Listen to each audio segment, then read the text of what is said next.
So, ganun na nangyari mga kapatid. Laban replied, "It is not our custom here to give the younger daughter in marriage before the older one." So, custody mga kapatid ng time before, dapat ang unang ikakasal ay ang panganay bago ang bunso. "Finish this daughter's bridal week, then we will give you the younger one also in return for another 7 years of work." And Jacob did so. He finished the week with Leah, and then Laban gave his daughter Rachel to be his wife. Laban gave his servant Bilhah to his daughter Rachel as her attendant. Jacob made love to Rachel also, and his love for Rachel was greater than his love for Leah. And he worked for Laban for another 7 years. Laban. When the Lord saw that Leah was not loved, he enabled her to conceive, but Rachel remained childless. Leah became pregnant and gave birth to a son. She named him Reuben. For she said, "It is because the Lord has seen my misery. Surely my husband will love me now." She conceived again, and when she gave birth to a son, she said, "Because the Lord heard that I am not loved, He gave me this one too." So she named him Simeon. Again she conceived, pangatlong anak na. And when she gave birth to a son, she said, "Now at last my husband will become attached to me, because I have borne him 3 sons." So he was named Levi. She conceived again, pang-apat na. And when she gave birth to a son, she said, "This time I will praise the Lord." So she named him Judah. Then she stopped having children. Actually, mahaba pa ito mga kapatid. Kasama pa dapat ang Genesis chapter 30. Whole chapter, pero hindi na natin babasahin para hindi na po tayo mag-consume ng time, mahabang time sa pagbabasa. Praise the Lord, praise the Lord. So, bago tayo manalangin, I will give the preaching sermon title of this ating pong pag-aaralan sa umagang ito. God's Purpose Beyond Human Preference. God's Purpose Beyond Human Preference. Let's close our eyes and let us pray. Lord Jesus, marami pong salamat sa umagang ito. Samahan mo po kami, Ama, sa paghahasik at paghahayag ng iyong mga salita, O God. Lord Jesus, wala po kami magagawa kung wala po ang iyong patnubay at gabay. Pangunahan mo ang serbisyong ito. At mawawalan po ng saysay, alam po namin, O God, ang pagtitipong ito kung wala ka sa aming kalagitnaan. Lord, hallelujah, huwag niyo pong hahayaan na uuwi kami sa aming mga tahanan na hindi po namin dala ang iyong mga salita, na nawa, Panginoong Isus, bago kami uwi ay baon-baon namin at bit-bit namin, Panginoong Isus, ang iyong makapangyarihang salita. Lord, hallelujah, i-convict mo kami, Panginoong Isus, hallelujah, ng iyong mga makapangyarihang salita. Patawarin mo kami, O Diyos, sa aming mga lahat ng aming mga pagkukulang, pagmamalabis, O God, kayabangan, O God, hallelujah. Ito po'y ayusin mo ang aming mga behavior, manners, characters, O God, hallelujah, na siyang nagiging hadlang, Panginoong Isus, sa malaya mong pagkilos sa umagang ito. Ibuhos mo, Panginoong Isus, ang iyong makapangyarihang dugo, ang iyong makapangyarihang presensya sa aming kalagitnaan, upang ang bawat isa sa amin ay makapuspos ng iyong banal na Espiritu Santo, Ama. Pinupuri ka namin, pinapasalamatan. Bless your words, anoint thy servant. Bless your people. In Jesus' mighty name we pray. Everybody say amen. Praise the Lord, praise the Lord, praise the Lord. Praise the Lord. Before you sit, mga kapatid, sabi mo sa katabi mo, may natanggap ka bang bulaklak?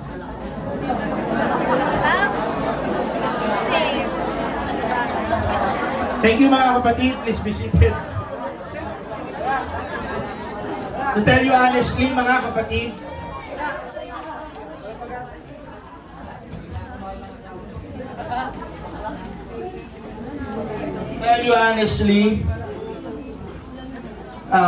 I don't, or we don't celebrate Valentine. Yes, you heard it right. We don't celebrate it because, bakit, Pastor? It is a pagan practices. It is a pagan practices na, kung alam niyo ng background content, kay Saint Valentine talaga yan. Kay Valentino talaga inaalay yan. Kasi noong mga unang panahon sa Roman Empire, konting background lang ang alam ko, mga kapatid, tinulungan po ni Saint Valentine ang lahat ng ikakasal o lahat ng mga nagliligawan na maikasal ng palihim dahil mahigpit po na pinagbabawal po ng Roman Emperor yun, mga kapatid. So, bawal yan sa atin, mga kapatid, ha? Kahit ang Christmas, pagan practices po siya. But it depends on our intention and our motives, mga kapatid. Come on, let us call it black, black, white, white. Kung sa simple lang yan, mga kapatid, huwag ka tumanggap ng blessing o pamasko kung pakiramdam mo, pinapractices mo ang mga ganyang bagay. Sabi nga ng iba, hindi naman natin ito inaalay sa iba, pero inaalala natin ang kabutihan at ang mga pagpapala ng ating Panginoon. Pero yung Valentine's, mga kapatid, I don't celebrate it. Ewan ko lang sa inyo. Dami na kayo nag-post mga UPC, Happy Valentine's. Sa dami-dami ng araw sa kalendaryo, pwede mo namang i-celebrate ng ibang araw yan. Diba? Kung gusto mo, araw-araw i-celebrate mo. Amen ba, mga kapatid? Bigyan ko kayo ng iwan ko ng isang tanong. Pagan practices ba ang birthday? Silent yan. God's purpose beyond human preference. So in my introduction, mga kapatid, ang ating pong napag-aralan o binasa, mga kapatid, it is one of the famous story in the Bible between Jacob, Leah, and Rachel at sa kanyang biyanan na si Laban. May mga love story, mga kapatid, na parang fairy tale. May mga love story din po na parang teleserye. May mga love story po, mga kapatid, na punong-puno ng kilig. At may mga love story din po ng punong-puno ng drama. Pero meron din pong love story na kagaya po ng nakasulat sa Bible. Kasi kung titignan po natin, mga kapatid, ang love story po ni Jacob, ni Leah at ni Rachel, mga kapatid, hallelujah, isama na natin si Bilha at si Zilpa, yung servant ng dalawang babaeng ito. May mga anak din po kasi si Jacob sa kanila. So, kaya po nabuo yung 12 tribes. Mula kay Reuben hanggang kay Benjamin. Yung kanilang relationship, mga kapatid, hindi po perfect, hindi po simple, magulo ito at masakit. Pero ito po ay kwento na kung saan meron pong paglilinlang, deception, favoritism, selosan, iyakan, at pusong nasasaktan. Lahat nga na nagmahal na magsabing pusong nasasaktan. Hindi kayo nagmahal? Lahat ng nagmahal na nga dito magsabi ng pusong nasasaktan. Alam niyo, mga kapatid, masarap pong ma-inlove, no? Tama ba? Pero masakit din pag na-inlove. Di ba? Masakit, mga kapatid, kapag hindi po nasusuklian yung pagmamahal na binibigay mo. Di ba? Masakit sa pakiramdam yon, mga kapatid, kapag nasasaktan ka ng taong mahal mo. Amen? Alam niyo, mga kapatid, kung nangyari po itong kwento na ito sa panahon natin ngayon, malamang trending na ito, mga kapatid. 7 years mong pinagtrabahuan para makuha ang gusto mo, tapos iba ang pinakasal sa'yo. Hindi lang siya complicated, mga kapatid. Talaga pong napaka-dramatic ng love story nila. But here's the powerful truth, church. Even when love is messy, God's plan is steady. Everybody say amen. Amen. Number 1, Jacob's passionate love in Genesis chapter 29, 18 to 20. Jacob loved Rachel, and he served 7 years for her, and they seemed to him but a few days because of the love he had for her. 7 years felt like a few days para kay Jacob. Grabe, no, mga kapatid, dyan mo mapapansin na ang pag-ibig naman nga, no, lahat hahamakin. Kay Jacob, yung 7 years na paninilbihan niya kay Laban ay parang araw lang. Basta mahal mo ang isang tao, parang mababaliw ka. susungkitin ang mga bituin para lang mapansin ka. Yun, ganong hugot mga kapatid.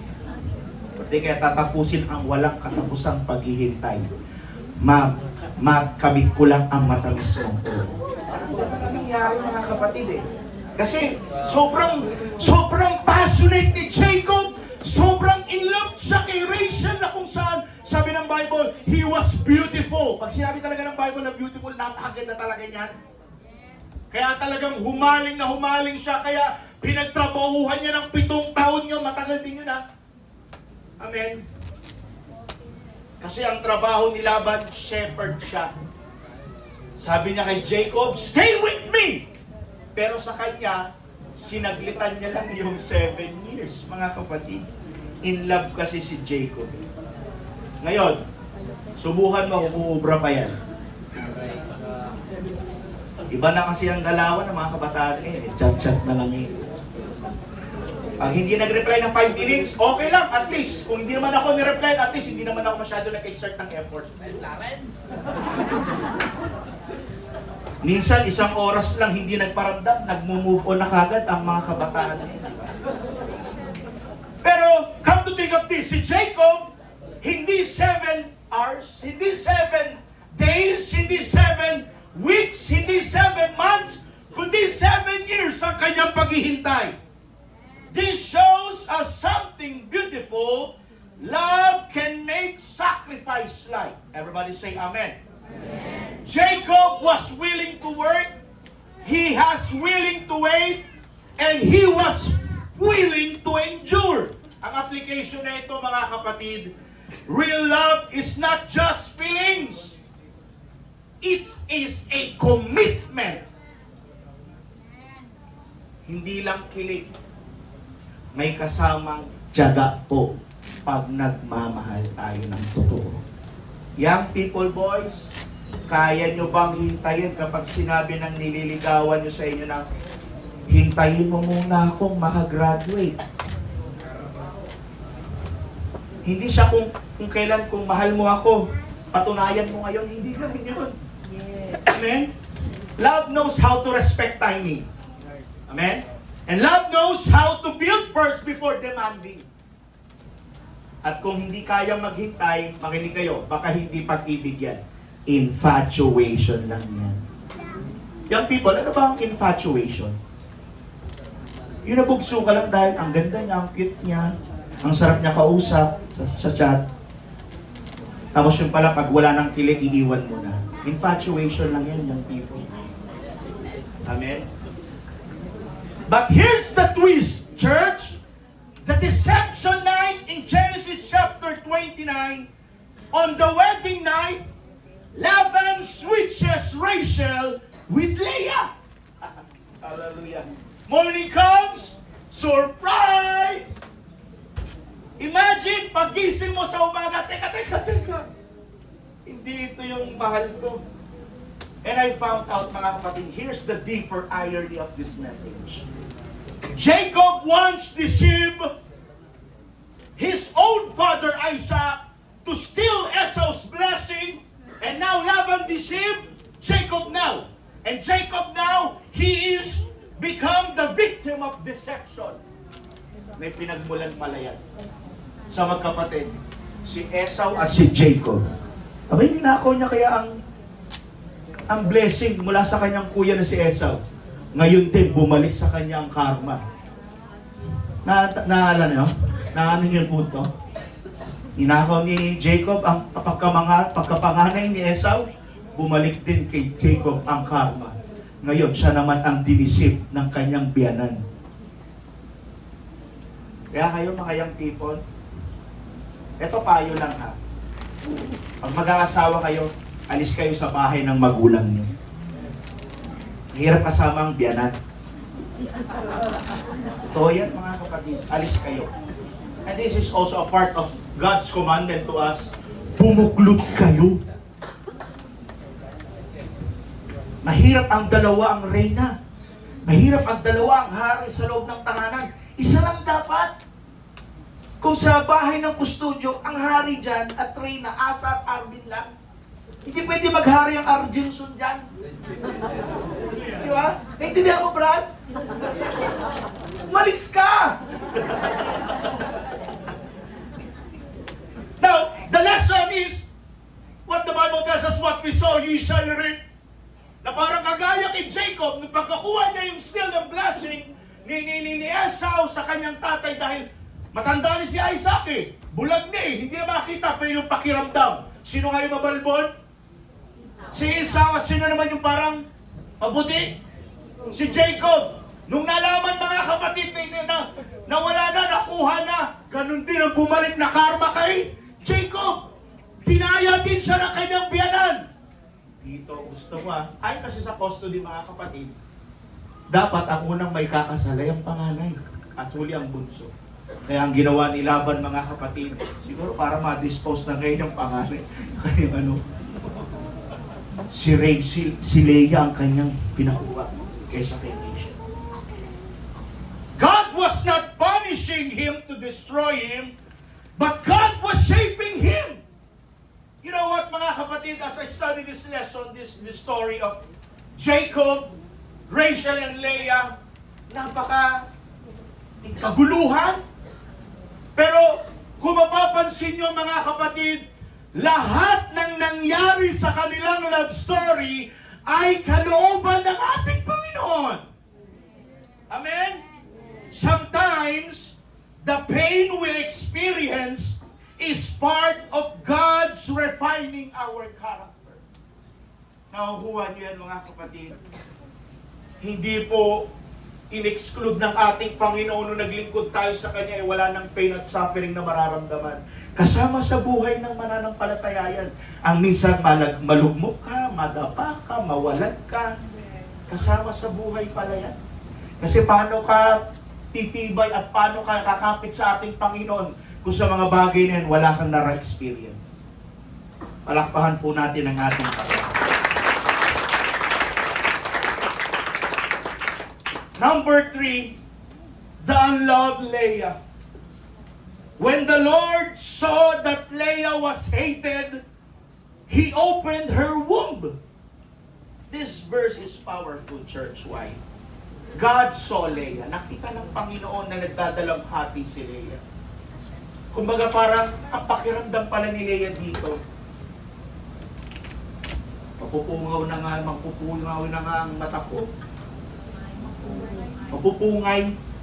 Hindi pa pala ako mahal ng pangasawa ko. Ang sakit kaya nun mga kapatid Michael, no?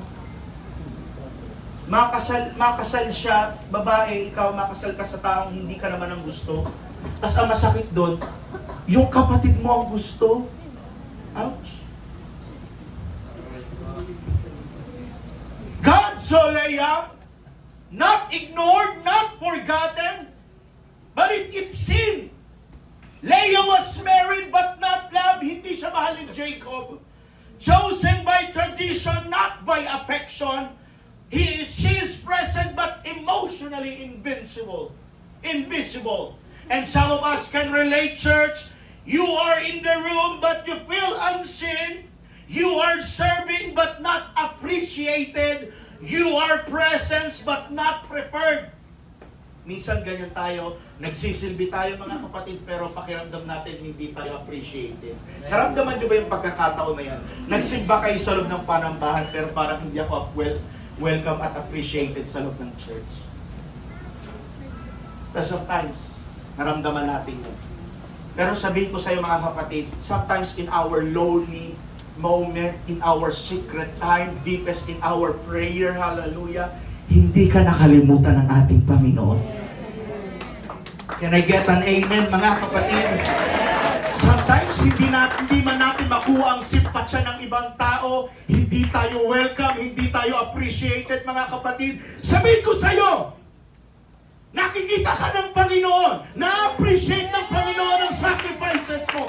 Nakikita ng Diyos ang lahat ng mga ginagawa mo para sa Kanyang gawain. Maliit man yan o malaking bagay, lahat po yan ay merong bahagi sa kaharian ng ating Panginoon. Malakas na palakpak para sa ating Diyos. But hear this clearly, church. If people overlook you, ang Diyos hindi po. God does not. At katulad po ni Leah, mga kapatid, kapag nakita ng Diyos ang ating lungkot, kakayanin niyang baguhin ang ating sitwasyon. Minsan, blessing po sa buhay natin ay dumating kahit sa gitna ng rejection, pain, at loneliness. Naniniwala ba kayo, mga kapatid, kung sasabihin ko sa inyo, minsan blessing sa ating pagiging mahirap? Yes. Naniniwala kayo? Yes. Minsan blessing din yung pagiging mahirap eh. Why? You value things. Natututo kang maging masipag. Natututo kang kumayod talaga. Kasi wala ka eh. Ano kukunin mo? Anong aasahan mo? Kumayod ka talaga. Kaya blessing sometimes sa ating pagiging mahirap natin eh. Yung kawalan ng pananalapi, kawalan ng pera, mga kapatid, blessing din po yan. Imagine niyo na kung kayo pinagpala ng mundong ito, ng pananalapi, ng pera, ng yaman sa mundong ito, pero wala kang Diyos na pinaglilingkuran, walang saysay ang ating buhay. Kaya salamat sa ating Panginoon. Pinagkatiwalaan man tayo ng Panginoon ng ganito lang, mga kapatid. Hindi man tayo pinagkatiwalaan ng Panginoon ng yaman at yaman ng mundong ito. Pero sabihin ko sa iyo, kapatid, mayaman ka sa langit. Mayaman ang kaluluwa mo sa langit, kapatid. Yung bang kahit limitado lang yung resources mo, natututo tayo maging masipag, mag-value ng mga bagay, at nagiging creative tayo eh. Natututo tayong mag-ipon sa bawat bagay, maliit man o malaki. At higit sa lahat, natututo po tayong umasa sa Panginoon. Amen? Hindi sa sarili o sa sariling yaman natin. Minsan kahit kung laging komportable at sobra ang meron tayo, nakakalimutan natin ang gratitude at humility. Pag meron kang yaman, minsan nakakalimutan mo ang humility. Nakakalimutan mo ang gratitude, ang magpasalamat. Yes, amen. Kaya blessing sometimes sa ating mga buhay na naging mahirap ako. Yes, hallelujah. Naniniwala ba kayo dyan? Amen. Blessing Panginoon. Ken, blessing. Amen. Na Panginoon, ito lang ang buhay ko eh. Pinanganak ako na mahirap eh. Ano magagawa ko? Pero alam niyo, sabi ni Pastor Joshua, para hindi ka na makaranas talaga ng mga... Ang pangako ng Panginoon, hindi lagi nandun lang din naman eh. Ang pangako ng Panginoon, umusbong ka, yumaman ka, magbunga ka. Kasi kung nandun ka lang palagi, may mali rin naman sa'yo. May pagkukulang ka rin. Kaya ang pagkakaunawa natin sa Biblia, mga kapatid, mula sa maliit na ganitong bagay, ito ka lang dati, naglingkod ka na matapat, pinagpala ka ng Diyos, yumaman ka. Yan ang maganda. Yes. Hallelujah. Amen. Kasi doon po sa kakulangan, doon tayo mas natututong manalangin. Doon po sa panahon ng paghihintay, doon po tumitibay ang ating pananampalataya. At doon sa wala, mas nakikita natin kung sino talaga ang nagbibigay. Amen? Sa panahon ng wala, sa panahon ng paghihintay, sa panahon ng kakulangan, makikita po natin ang kapangyarihan ng ating Panginoon. Come on, let's do appreciate small things, mga kapatid. Yung maliit na blessings ng ating Panginoon. Magpasalamat tayo sa atin. Palakpakan natin ang ating Panginoon.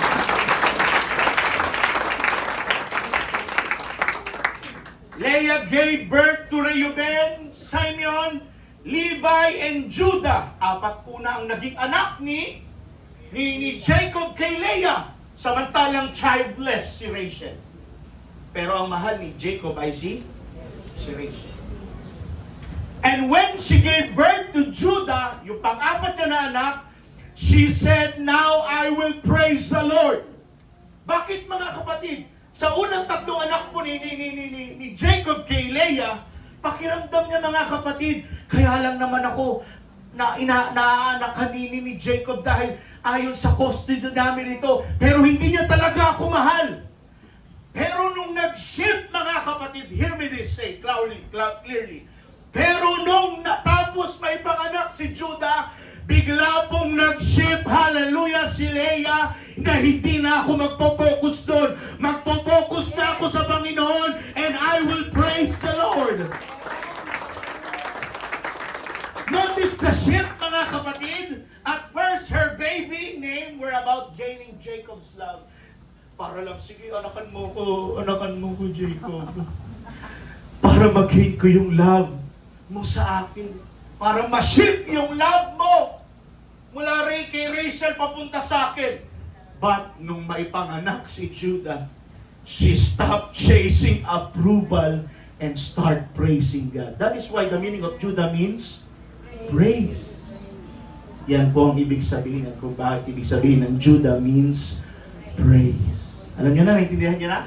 Amen. Because she stopped chasing the approval of his husband, Jacob, and start praising. Hindi na, wala na akong pakialam sa iyo, Jacob. Panginoon, doon na ako magpo-focus ng attention. Doon na ako magpo-focus. Hindi ko naisipin ang simpatsya mo, kung mahal mo ba ako, hindi. Magsisimula na akong magpuri sa Panginoon. Mga kapatid, focus sa Panginoon. Pag nasa simbahan tayo, focus ang attention sa Panginoon. Kasi sabihin ko sa inyo, mga kapatid, kung wala ang focus mo sa salita ng Panginoon, sa pagpupuri, nakatingin ka lang sa pagkukulang ng pastor, nakatingin ka lang sa kakulangan ng iglesia ito, uuwi kang talunan, uuwi kang hindi blessed, uuwi ka nang wala kang nakuha ngayong araw na ito. Come on, mga kapatid, ang trabaho natin, hindi lang tagainit ng upuan dyan.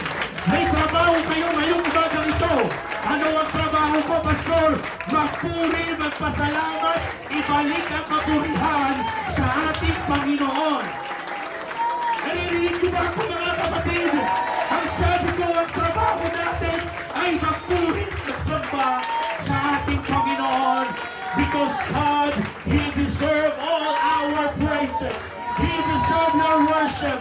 He deserves your clap offering. He deserves your voice, your shout, your jumping, your laughing.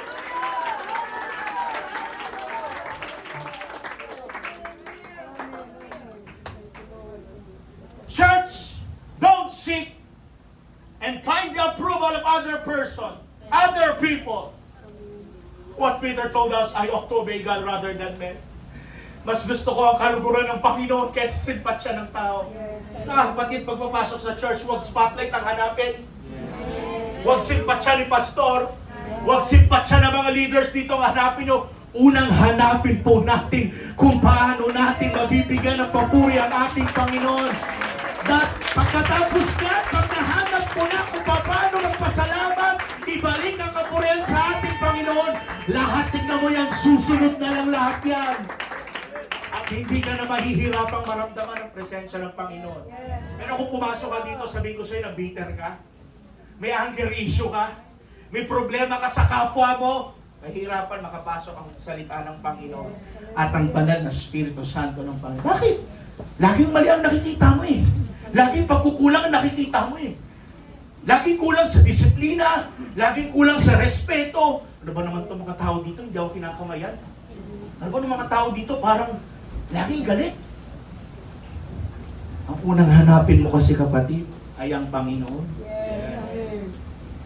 Pumalya lang ang music. Ay, ang pangit.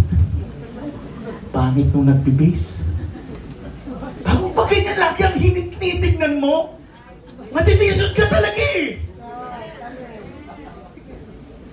Pag nakita mo, ay, dito ko inupo ng asya, ang pangit ng katabi ko. Matitisod ka eh.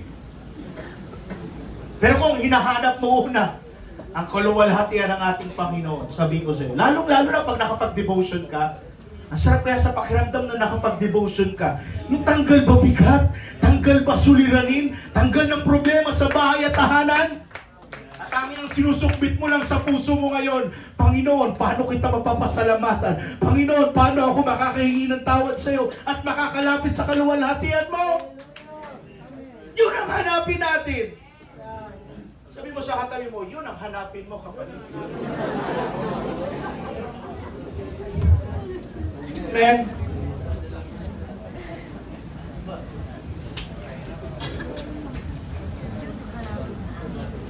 Number 4, Rachel's jealousy. Everybody say jealousy. Jealousy. How many times did we heard about jealousy sa ipinapangaral? Maraming beses na, Pastor. Alam mo, Pastor, ingit na ingit talaga ako pag may bagong blessing talaga sila. Parang lagi na lang silang pinagpapala. Paano naman kami? When Rachel saw that she was not bearing Jacob any children, she became jealous of her sister. So she said to Jacob, "Give me children or I'll die." Grabe yung pangungonsensya ginawa ni Rachel kay Jacob, no? Sige, hindi mo ko anakan, magpapakamatay ako! Parang ganun eh. Parang sa mga estudyante kanina sa Sunday school. Sige, hindi na ako papasok. Sige, hindi na ako mag-aaral, Papa. Sige, mag-girlfriend ako. Sino tinakot mo? Kaya, nung sinabi ni Rachel ito, sige, ayaw mo akong anakan, ha? Sige, hindi ako makapanganak, ha? Magpapakamatay na lang ako. Kaya nagalit si Jacob sa kanya, eh. Ang sabi ni Jacob sa kanya, bakit? Diyos ba ako? Siya ang nagpasya na hindi ka magkaanak. You know what? Rachel had beauty. Siya ang mahal ni Jacob, but she did not have children. And Leah had children, but not love. Nakukuha niyo yung love triangle nila. Si Jacob, ang pinag-aagawan nila. Si Rachel ang mahal, pero walang anak. Si Leah ang pinakasalan, pero may anak. Parang ganun. Here's the reality.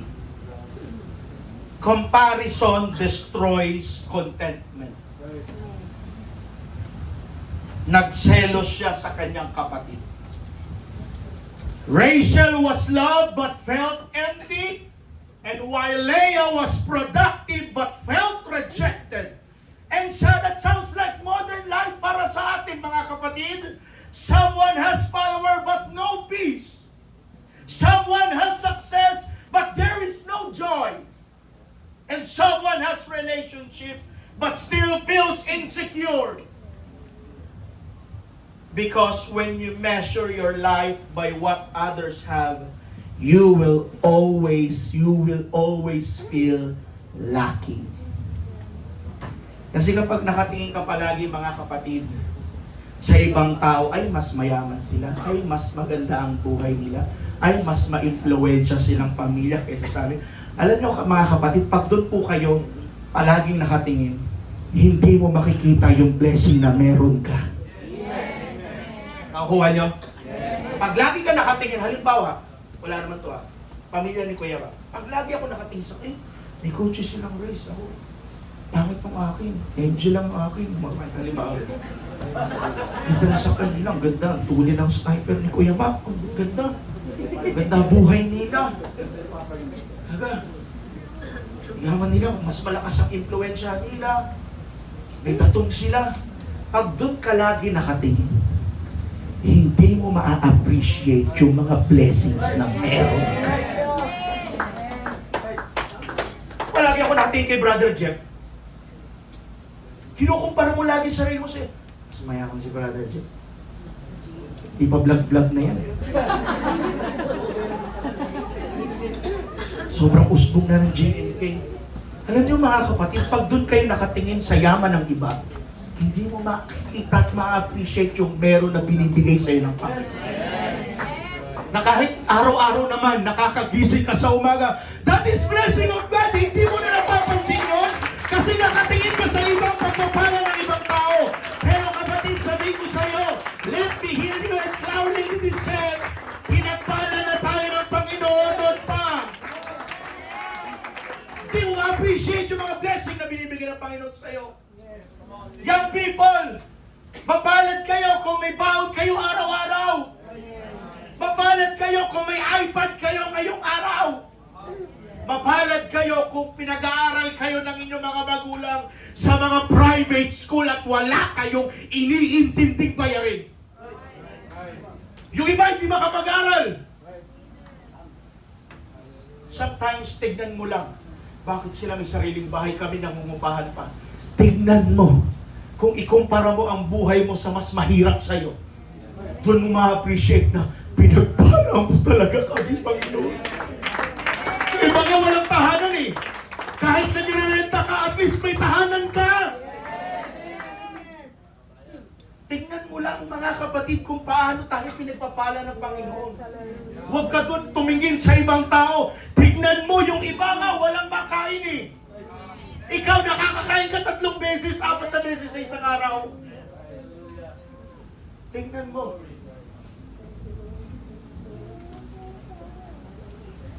Sabi ko kay Pastor Danny, nagpunta siya last sa bahay. Halos maubos na naman daw ang mga miyembro niya. Kasi, wala naman sila dito. Si Nanay Carmen, kaproblema sila. Elder niya rin yun. Hindi na nagsimba, halos marami nakuha. Pero sabi ko, Pastor Dan, kapit lang sa Panginoon. Wala akong masabi sa'yo, kapit lang sa Panginoon. Ngayon, wala na naman sila doon sa kanilang bahay. Wala na naman po sila doon sa church na pinagdadausan ng gawain. Nandun na po sila sa tahanan nila. And look what the Lord has done. Ngayon, dumadami po sila. It's a season of blessings that sometimes we unappreciate our blessings. Nakatingin ka kasi sa ibang material blessings ng ibang tao kaya hindi mo napapansin yung blessing na binibigay. Araw-araw, hindi ka nagkakasakit. That is blessing. Araw-araw, iniingatan ka ng Panginoon pumasok sa trabaho. That is blessing. Yung iba nga, walang trabaho eh. Graduate pa ng 4 years course. Tambay lang. Pero ikaw, may trabaho ka. Nagre-reklamo ka. Ang init dito. Ang trabaho mo, ang buhat-buhat, ang bigat. Mga kapatid, huwag magreklamo. Lalo na kung nagsisimula ka pa lang. Gusto mo agad yung sahod mo, operational manager. Eh yung skills mo, ito lang kaya mo pa. Isa kasi maghangad minsan ng sobrang taas. Doon tayo sa kaya lang natin, mga kapatid. Amen? Because when you measure your life by what others have, you will always feel lacking. Palaging may kulang, palaging sarado, palaging kapos. Bakit? Nakatingin ka palagi sa iba. Bakit kaya palagi sila nag-order yung kapitbahay namin ng McDo, Grab lagi? Kami lagi sardinas, bukas lagi ng 555. Pero imagine mo, kung hindi mo tinitignan yon, pasalamat kami, kinakain ka. Pasalamat kami, sardinas ka! Pasalamat kami, century ka! Pasalamat ka kahit hindi pure foods ang corn beef mo, kahit hindi Del Mundo Michael, kahit pa paano may Argentina corn beef ka. Pagpasalamat tayo sa Panginoon. Huwag nakapokus sa iba. Tingin sa blessing na kung ano ang meron ka, yun ang pasalamatan mo. Everybody shout, thank you, Jesus. Thank you, Jesus. Church, true contentment starts when you measure your life by God's standard, not by other people. Woo! God's purpose beyond human preference. May tamang timing, may tamang opportunity, at may tamang purpose para sa iyo. Sa panliligaw lang, young people, may perfect na right, Mr. Right at Miss Right para sa iyo. Carl.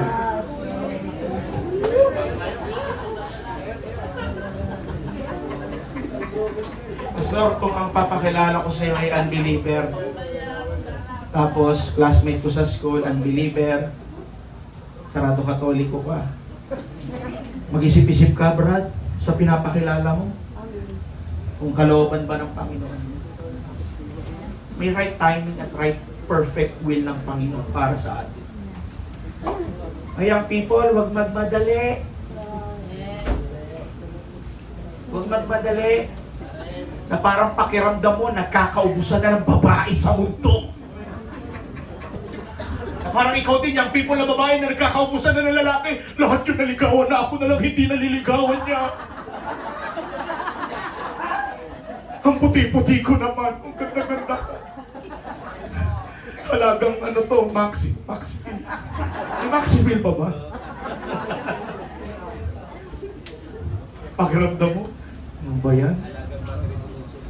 Lahat na naligawan ni Marlon, ako na lang yun.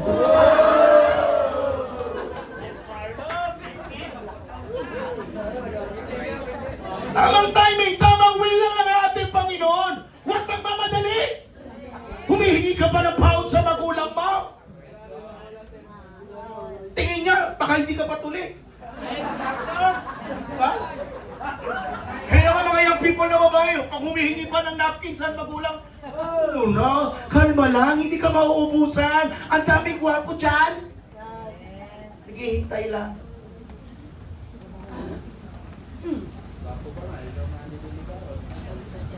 May kinausap ako yung people, sabi niya, stop. Wala siya dito. Ay, nandito pala siya, huwag na lang. Nandito lang siya, ayoko tumingin sa kanya. Yung people, nagkakaunawaan ba tayo? Laris, parang galit ka sa akin. Matin kayo mamaya ha. Marami kayo matututunan on how to date a Miss Right. Paano ba makipag-date, Pastor?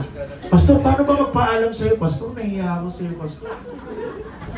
Lalo-lalo pag sasabi mo sa pulpito, siya pala yung nililigawan. Nahiya ako. Hindi ko kaya, Pastor. Nahiya ako. Parang ayoko na magsimba, Pastor. Pasukin mo yan, pinasok mo yan. Okay. Number 5, tapusin natin ito mabilis. Here's the powerful part. Number 5, God's bigger plan. From Leah came Judah. From Judah came King David. And from King David came our Savior Jesus. Wow. The unloved woman became part of the lineage of the Savior. Mga kapatid, let me sing it to you. The one who felt second choice became central in God's salvation plan. Hindi ka ibig-ibig sa paningin ni Jacob si Leah, pero kay Leah lumabas ang lineage ng ating Panginoon. See? May purpose ang Panginoon sa buhay. Kapatid, kung nagkamali ka, Huwag ka lang magstay sa baba. Bumangon ka. Kang lumulub, magpakalublob sa kumunoy.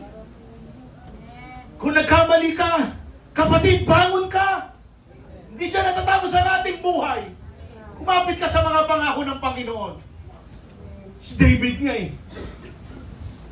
Papatayin siya ng kapatid niya, si Absalom. Sinabihan siya ni prophet ng ating Panginoon, ha? Mamamatay ang anak ko. Pinaratangan ni Saul, papatay ni Saul. Lahat yun tinanggap ni David. At ito ang maganda kay David. Marunong siyang maghumingi ng sorry sa Panginoon. Marunong siyang humingi ng tawad sa Panginoon. Mga kapatid, it's a matter of saying sorry to God. Lord, I admit, nagkamali ako. Nagkamali ako. Because God does not build His kingdom based on human favoritism. He builds it based on His sovereign purpose. Kaya kahit pakiramdam mo na hindi ka napapansin o hindi ka paborito ng iba, hindi ibig sabihin ay useless ka na sa plano ng Panginoon. Makinig kayo, ang hindi nakikita ng tao, nakikita ng Diyos. Ang hindi pinapahalagahan ng mundo, pinapahalagahan ng ating Panginoon yan. Ang wala ng pag-asa sa tao, may laban pa sa ating Panginoon yan. Kaya huwag mong tuldukan ang sasabihin mo sa isang tao na, wala nang pag-asa yan, Pastor. Hindi na magbabago yan. Si sino ka para sabihin mo sa tao yan? May pag-asa bang magbago yan? Yan. Amen. Hindi ka nakikita ng ibang tao. Huwag ka mag-alala, nakikita ka ng Panginoon. Amen. Yun lang mga kapatid. Pakiramdam mo na na-appreciate ka at love ka. Ganyan ang pakiramdam ni Leah. Wala sa kanyang atensyon ni Jacob. Marahil sila po ay nagsisiping sa isip ni Leah. Gumagara na yung isip ni Leah. Sino kaya ini-imagine ang asawa ko ito? Hindi ako mahal ng asawa ko eh. Ang mahal ng asawa ko yung kapatid ko. Masakit para kay Leah na hindi mahalin ng taong minamahal mo. Ang taong mahal ka. Hindi. Sakit mo. Now, this story teaches us three powerful truths. Love without God becomes rivalry. Favoritism creates wounds. And number three, but God's faithfulness overrides human brokenness. Even in jealousy, even in deception, even in emotional pain, God was still building Israel. God was still forming the 12 tribes. And God was still preparing the way for Jesus, for His coming sa earth, sa lupang ito. Marahil ang gulo ng lineage ng 12 tribes, hindi po lahat anak ni Leah ang 12 tribes. Sino ang anak ni Rachel? Si Joseph at si Benjamin. May mga anak pa po ito sa Genesis chapter 30, may mga anak pa po si Jacob sa mga servant ni Rachel at Leah. So hindi lahat po ng 12 tribes galing po kay Rachel at Leah lang. May galing po kay Zilpa at kay Bilha pa. Diyan si Natalie, si Gad, si Asher, at si Zebulun. Ay, si Isakar. Marahil kay Leah, lumabas si Reuben, si Levi, si Simeon, at si Judah. Kay Rachel ay si Joseph at si Benjamin. Magulo mga kapatid. Pero hinarmonize lahat ng Panginoon yan. Inayos lahat ng Panginoon yan. He was still building and shaping the nation of Israel. He was still performing the 12 tribes. Magulo man ang pinagmula nito. Pero aayusin ko lahat ng mga bagay na ito. Aayusin ko to according to my plan. Hanggang sa bumaba ang ating Panginoon ng katawang tao. See? Inayos lahat ng ating Panginoon.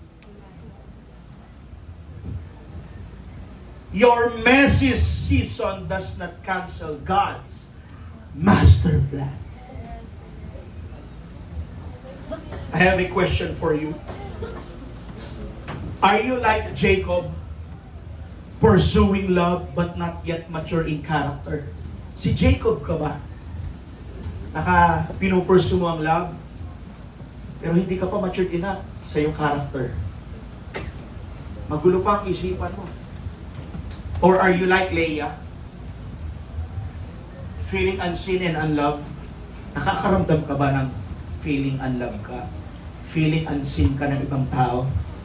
Or are you like Rachel? Comparing and feeling insecure? May lesson po sa kanilang tatlo, di ba? Marahil magulo, may selosan, iyakan, at may pusong nasasaktan sa kanilang tatlo. Pero anong character kaya ang meron ka doon sa tatlo? Ikaw ba si Jacob na parang you are not yet matured in your character? Ikaw ba si Leah na hindi ka napapansin, hindi ka mahal? Or ikaw si Rachel na laging mahilig magkumpara at feeling insecure sa sarili? Insecure sa iba? Wherever you are in the story, nakikita ka ng Panginoon. And more importantly, ito sabihin ko sa inyo mga kapatid, hanggat hindi pa nabalik ang ating Panginoon, hindi pa tapos ang Diyos sa buhay. Naniniwala ba kayo doon na hindi pa tapos ang Panginoon? Lalong-lalo pa sa mga pamilyang hindi pa lahat converted ang pamilya. Hindi pa tapos ang Panginoon sa mga buhay na. Magpatuloy lang kapatid ko, ano man ang pagsubok na meron ka. Hindi dyan natatapos ang ating buhay. In my closing illustration, Leah longed for Jacob's love, but in the end, history remembers her as the mother of Judah. Sometimes God does not give you the love you want because He is preparing you for a purpose you cannot see yet. Leah's story teaches us value is not determined by human affection but by God's purpose. Ang halaga mo ay hindi nasusukat sa pagmamahal ng ibang tao, kundi sa layunin ng ating Panginoon. Pastor, wala na atang magkakagusto sa akin. Sinasabi mo lang yan. Huwag mo kasing sukatin ang sarili mo sa acceptance ng ibang tao. Kaya pakiramdam mo, hindi ka tanggap ng iba. Pakiramdam mo, wala rin ang nagkakagusto sa'yo. May nagkakagusto sa'yo. Mahal ka ng nanay at tatay mo. Mahal ka ng church family na ito. Kaya huwag mo sabihin, ay, huwag naman ito si Esther, wala. Di ganun. May nagmamahal sa'yo. May kapatid ka, may mga magulang ka, may church family ka na nagmamahal sa'yo. Kaya walang magulang, walang anak na magsasabing, Pastor, hindi ako mahal ng magulang ko. Hindi totoo yan. Right. Amen. Walang magulang na magsasabing, hindi ko mahal ang anak ko. Lahat tayo mahal ng ating mga magulang. Kagaya ng pagmamahal sa atin ng ating Panginoon. You see, ang Panginoon niya, binuwis ang buhay niya. Kasi sobrang in love siya sa atin. The Bible says, we are in the God's apple of His eye.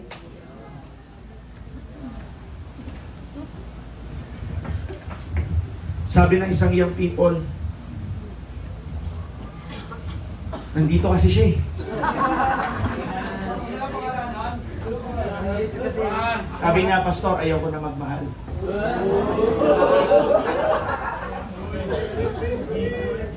Lahat lang eh, ganun, pare-parehas lang. Hindi kapatid. May nagmamahal sa'yo. Hindi mo lang nakikita. Ano ka? Para kang si Leah. You are unloved. You are unseen. You are feel unappreciated. Sabi ko sa'yo, kapatid, hindi ako tumitingin sa'yo ngayon, pero mahal ka ng Panginoon. Sabi niya, Pastor, ayoko na magmahal. Ayoko na talaga. Kapatid, huwag mong isarado ang iyong kasong-kasing. Mahal ka na. May nagmamahal sa'yo. Mahalin mo tayo, kapatid. You are loved also by your parents. Tumitingin ba siya sa akin?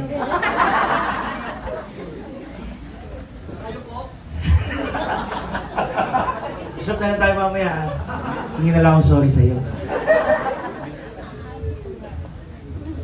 Ayoko na. Sabi, ayoko na. Ayoko nang ituloy, mga kapatid. Kaya sabihin ko sa'yo, kapatid, kagaya man tayo parang ni Leah na hindi ako nakikita, hindi ako napapansin. Hindi ganun yun, kapatid. May nagmamahal sa'yo. May nagkakagusto sa'yo. Ganda-ganda mo kaya. Gwapo-gwapo mo kaya.